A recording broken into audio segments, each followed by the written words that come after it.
Hi vlog! So para sa video ito, ang ating tema ay experimentation. So mag-experiment ako sa paggawa ng stand para dito sa aking logo. So nung mga unang araw ng aking engraving ay gumawa ako ng logo. Ito nga nasa video at hindi siya makatayo mag-isa kasi wala siyang stand. E bala ko sanang lagyan ng hook yung logo na yan para dito sa mga keychains na ginagawa ko. So ito mga keychains na to dapat mai-post ko at i-video ko sana. Kaso nga lang, kailangan ng stand ng aking logo. So, ito yung ginawa kong stand.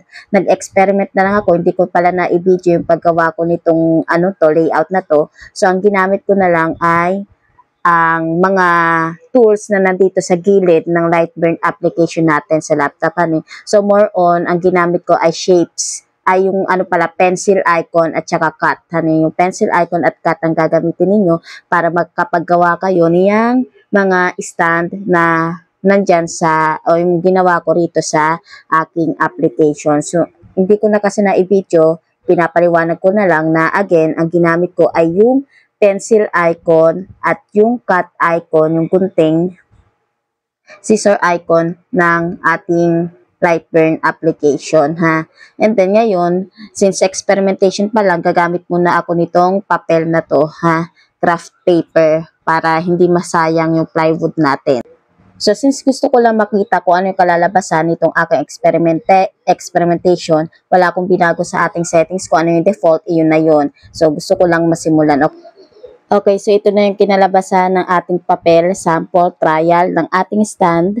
Titingnan ko kung tama ba yung aking pagkakagawa, ha.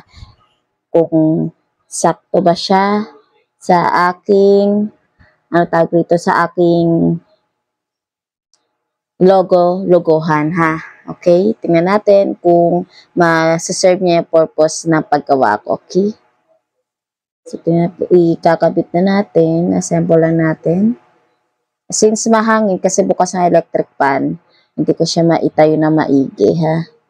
Pero iyan yung na-picture out ko na kung kalalabasan kapag plywood na. So, hinangin na. So, okay naman na ako rito. Babaguhin ko na lang yung settings. Tapos, diretso na ako agad sa plywood. Since kapag trial na ako sa papel, ha. Diretso na ako. Baguhin ko yung settings. Okay?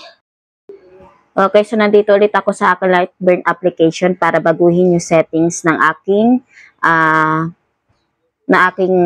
paggawa o pagkakat nitong aking stand ng logo-logohan, ha. So, papalitan ko yung settings niya.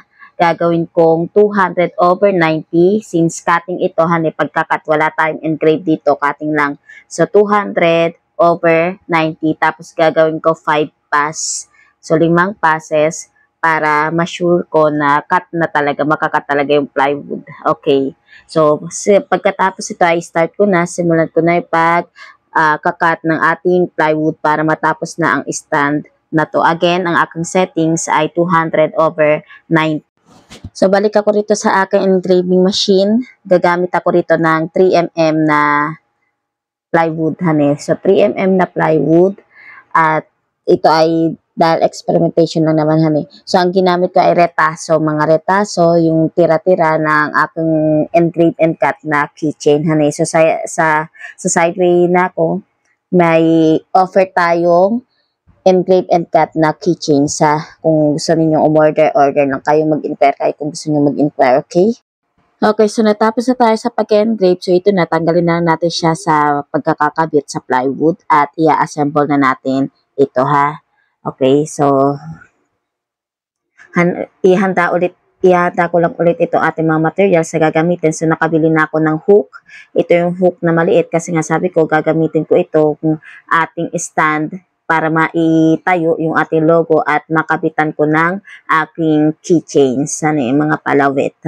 So, maliit lang yung kinuha kong hook kasi nga manipis lang yung ating plywood, 3mm lang. Kaya dapat maliit lang talaga yung kukunin nating hook o yung kinuha kong hook. So, ang kinuha kong hook, ang size niyan ay 1/2 kalahating inch lang dahil nga again, maliit lang o manipis lang yung pagkakabitan natin, ha. Tapos, iikot natin siya, ikakabit natin yan sa aking itong logo ko, ha. sa igigitna ko lang, honey. So, maliit lang. Again, ulit ha, maliit lang to.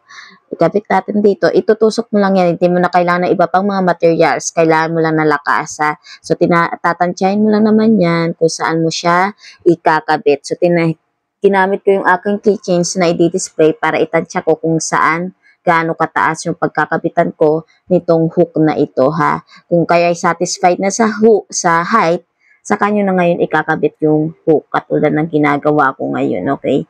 So, ikakabit ko na to. Ididiin lang, honey. Diin lang natin. Iikot na iikot hanggang sa masagad yung hanggang to sa pinakakulay puti. Hanggang sa wala na nakalitaw na stainless. Ibig sabihin, nakakabit na yung hook. Saka mararamdaman nyo naman yan. Ha? Okay, so, gawin lang natin ang prosesong ito hanggang sa makabit ng. Okay, so ngayon naman i-assemble ko na itong aking stand. So itong stand ko, nakikita nyo naman, hindi ganun kapulido yung pagkakagawa. Ewan ko kung bakit ang masyadong mataas pala, masyadong mahaba yung slit ng bawat stand.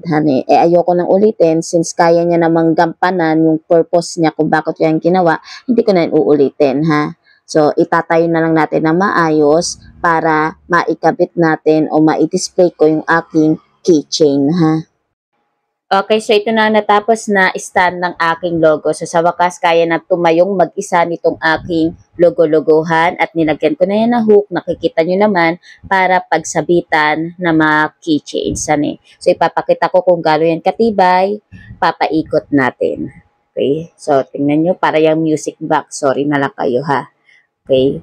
So, iyan po, again, ang ating handle stand ng aking logo, ha. Yan. O, diba? Kaya niyan tumayo. Nag-succeed ako dito sa aking experimentation. Ang lesson na lang dito is, sa susunod na gagawa ako, liliitan ko na lang yung slit, honey. Okay? Bye-bye.